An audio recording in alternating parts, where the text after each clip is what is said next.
Palau de Noguera ha celebrat aquest dissabte la primera edició de la Fira Palau Vila Hospitalera amb gran èxit de participació, un certamen que vol donar a conèixer la història d'aquest poble del Pallars Jussà.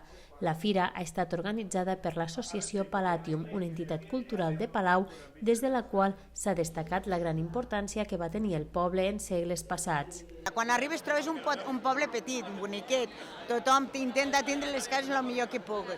I si entres a l'església veuràs que la església no quadra en el petit poble, perquè és una església que en aquell moment tenia gran poder.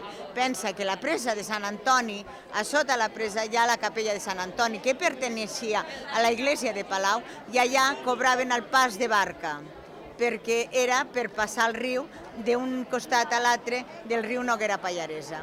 I això li donava molts diners. Tota la horta que hi ha al voltant de Noguera, que ara s'han fet tots aquests camins que han passat la gent, en aquesta horta era molt rica, que la venien al mercat de Tremp, al mercat d'Isona, anaven passant als mercats. I d'aquí l'ordre de Sant Joan de Jerusalem treien els diners per financiar-se. La jornada de rememoració va començar de bon matí amb una caminada pels antics camins de Palau que un conjunt de voluntaris han recuperat i desbrossat. En acabar es va oferir un esmorzar popular i a través de la conferència oferta per Montserrat Santamaria es va poder conèixer diferents curiositats de la vila de Palau. Seguidament els assistents es van endinsar en el Palau de 1700 amb una representació teatral basada en un text recuperat de l'època.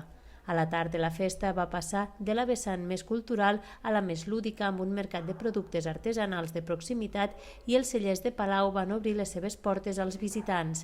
També la música en directe i la gastronomia local van ser protagonistes.